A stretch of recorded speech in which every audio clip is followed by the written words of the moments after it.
Deu treta no Facebook.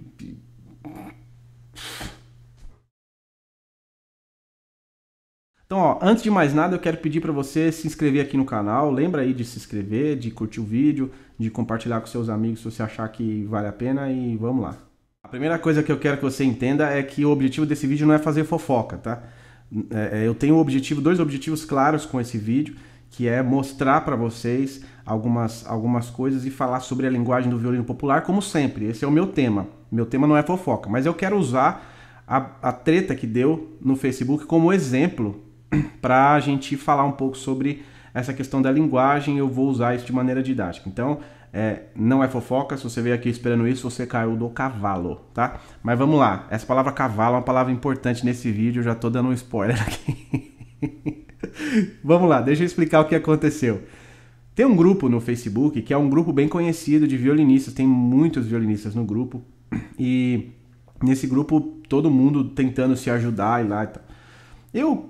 Quando o grupo é muito grande, assim, eu não sei se as pessoas mais se ajudam ou mais se atrapalham, porque o que tem de opinião que não tem nada a ver é muito forte, assim, muito sério, né? O número de opiniões desconexas da realidade é muito grande. Desconexa é uma outra palavra que a gente vai falar bastante. E aí, bom, enfim, postaram um negócio nesse grupo e eu achei que eu devia participar, achei que eu podia participar. Por quê? Porque era uma coisa relacionada à minha área, um assunto que eu domino. Então, nesse caso, eu dei lá a minha opinião. E o post era o seguinte: tem um violinista de country americano chamado Michael Cleveland. Ele é muito bom, muito conhecido. E, assim, é um virtuósio, cara. E ele toca mais esse estilo bluegrass, né? E o rapaz que ele postou um vídeo desse violinista tocando um hino, né? E improvisando em country. Tinha um cantor junto, o cara tocando violão e tal. E aí ele fez esse post e perguntou assim, alguma coisa do tipo: gente, qual é esse estilo? O que eu preciso estudar para fazer isso? Ele queria saber mais o que ele precisava aprender para conseguir tocar aquilo daquele jeito, né? E muita gente dando opinião, umas mais corretas, outras menos. Teve uma pessoa lá que falou assim: não, para você tocar esse estilo você precisa estudar muito Bach, porque Bach ele tem esses mordentes, então se você estudar Bach você aprende a tocar isso. E eu fiquei pensando em que planeta você estuda Bach e aprende a tocar country, né? Mas tudo bem, enfim, é o que eu falo, de grupo muito grande sempre tem um monte de opinião que não tem nada a ver com o assunto. E aí eu deixei minha opinião e eu falei pro cara assim, falei, ó, esse estilo, ele tá improvisando, esse estilo você pode procurar pelo fiddle americano, né, ou a própria música irlandesa, escocesa, né, que tem muito essa característica do country americano. Eles têm uma influência um com o outro aí que eu não sei exatamente de onde vem.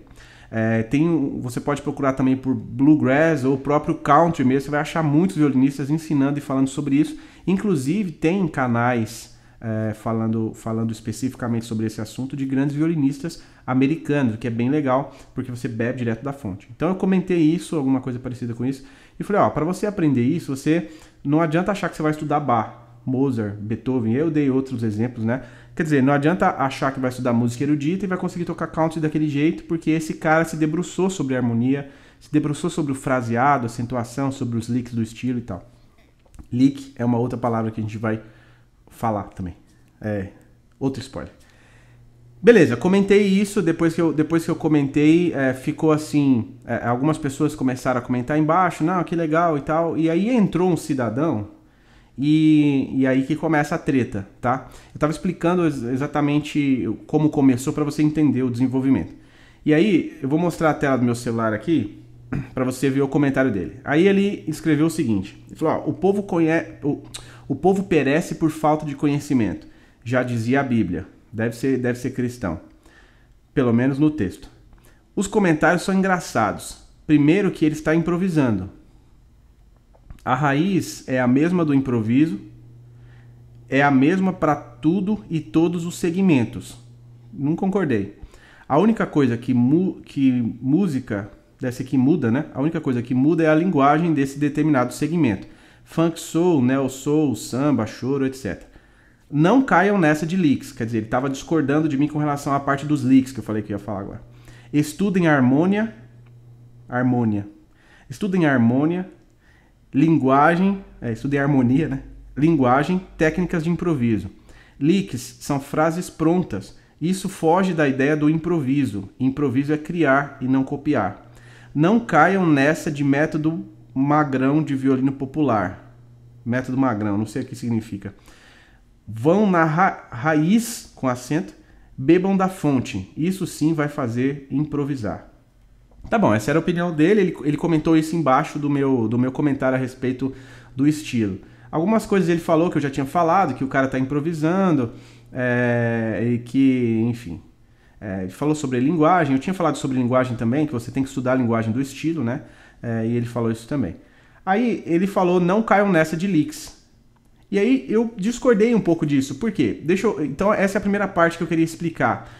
O que são esses licks que ele falou e que eu já tinha falado antes, né? Licks são frases prontas mesmo, só que são frases mais curtas às vezes, pode ser mais longas ou mais curtas. E esse lance dos licks faz parte do estudo da improvisação historicamente. Eu conheci um rapaz, um violoncelista, que ele foi estudar na Berklee e ele disse que lá na Berklee eles têm uma aula, tipo uma prática de conjunto de criação de licks, né, e de compartilhamento de licks. O que são licks? São ideias que correspondem às palavras do vocabulário. Então eu estou falando com você, eu estou falando palavras que você já conhece e que você vai entender o que eu estou falando porque você já ouviu essas palavras e tal. A diferença é que na música você pode inventar as palavras, né? E eu até argumentei alguma coisa depois, eu tô dando um spoiler aqui do que eu comentei depois. Mas basicamente é isso. Então, vamos supor que você vá tocar uma música. Você pode criar uma ideia na hora, o que demanda muita experiência, ou então você pode encaixar essas frases prontas em determinada ordem que você acha interessante também. Isso é um recurso, não pode ser não pode ser a única forma, né? Mas é um recurso que você pode usar. Então, no mundo inteiro se estuda licks, no mundo inteiro você tira solos de outras pessoas para pegar referências e tal. E dizer que você não pode estudar licks é a mesma coisa de dizer que você não pode ler um livro, por exemplo.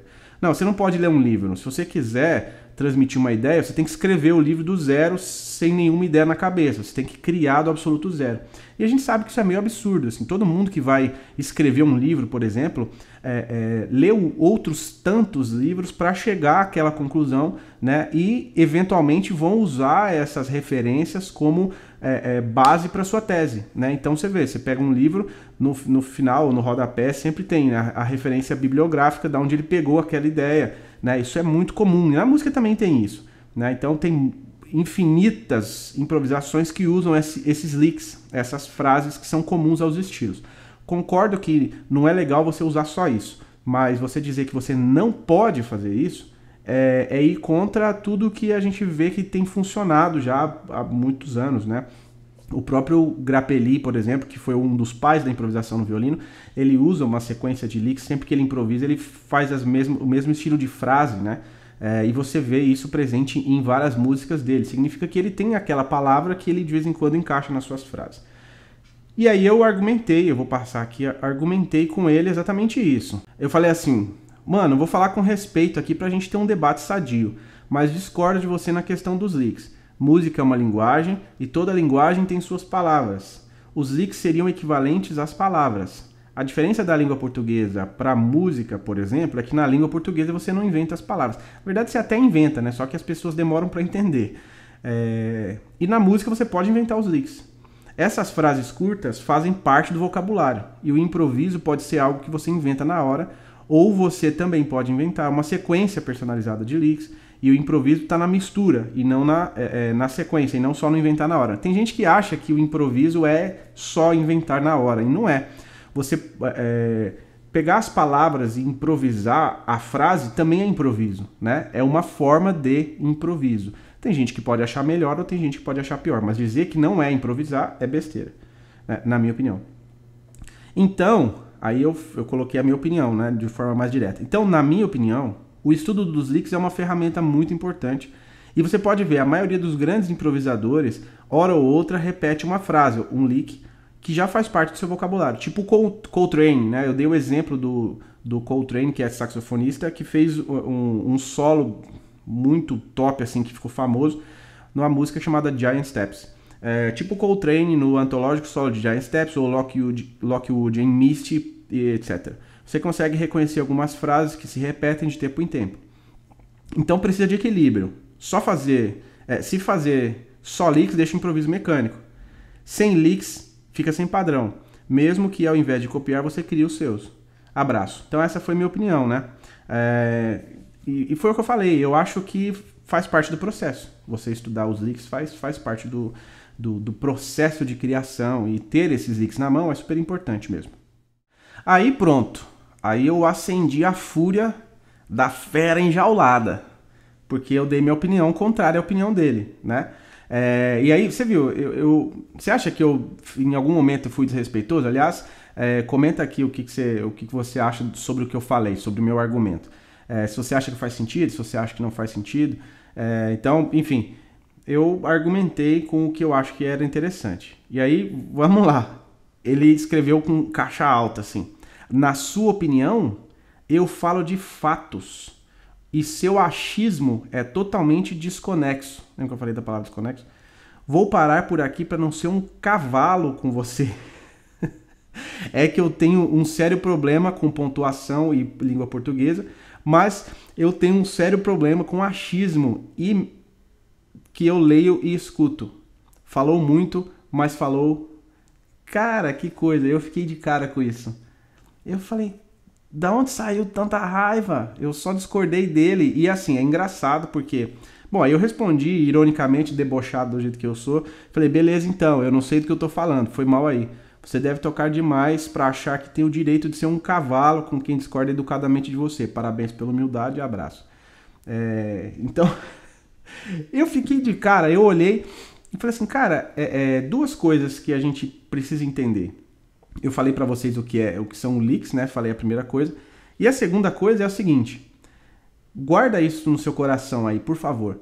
Não adianta nada você ser um músico excelente e ser uma pessoa desprezível. Não adianta. Por quê?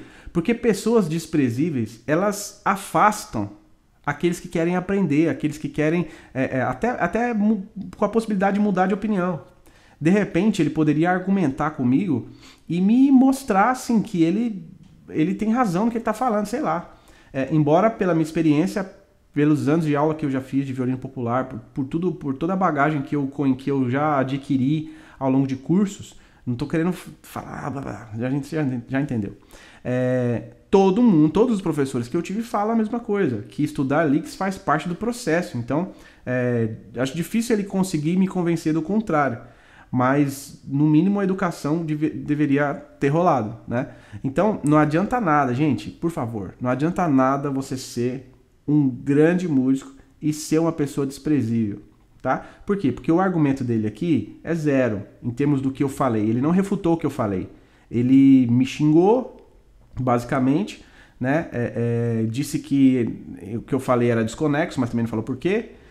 Disse que ele ia ser um cavalo, porque ele deve ser demais, assim, ele deve ser sensacional, né? Então é só argumento ad hominem, que é uma falácia, né? A falácia do espantalho, argumento ad hominem, me atacando a minha pessoa e pronto, e acabou, né?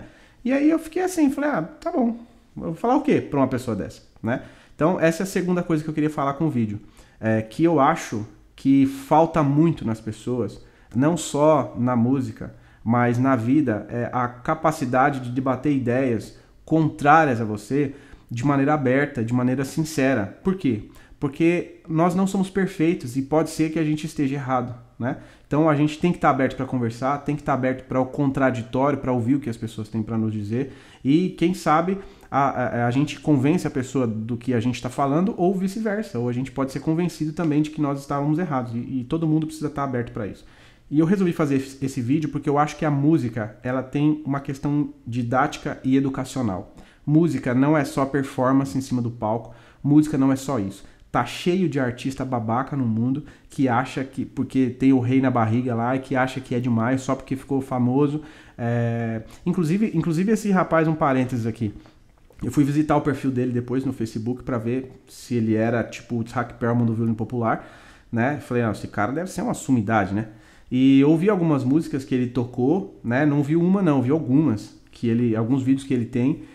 E eu posso dizer tranquilamente que ele tem um estilo muito parecido com um violinista gringo, bem famoso. E eu acho engraçado, por quê? Porque copiar o estilo dos outros violinistas pode. Falar de licks não pode, porque é desconexo e ele tinha que ser um cavalo comigo, porque eu estava falando muita merda, né? Enfim, era isso que eu queria falar. Foi isso a treta. Na verdade, eu não tretei, assim. Eu só coloquei minha opinião e eu fui tretado, na verdade. Me colocaram lá na treta. E eu queria falar essas duas coisas. Primeiro, eu queria que você entendesse o que é leaks. Aliás, eu vou fazer um vídeo falando sobre isso, falando um pouco mais sobre leaks e mostrando na prática como os grandes violinistas e os grandes instrumentistas usam os leaks durante a sua improvisação, que aparece em vários lugares. Eu vou elaborar um vídeo falando exatamente sobre isso. E o segundo ponto não seja um idiota, por favor. Você pode ser o melhor musicista do universo. Não seja uma pessoa desprezível. Por quê? Porque isso vai fazer com que as pessoas se afastem de você e você não consiga se comunicar com elas. Você quer provar uma ideia, você quer tocar uma música, você quer ganhar, sei lá, ganhar admiradores, seja uma boa pessoa, porque não adianta nada você ser um grande músico e uma pessoa desprezível. Então, é isso aí.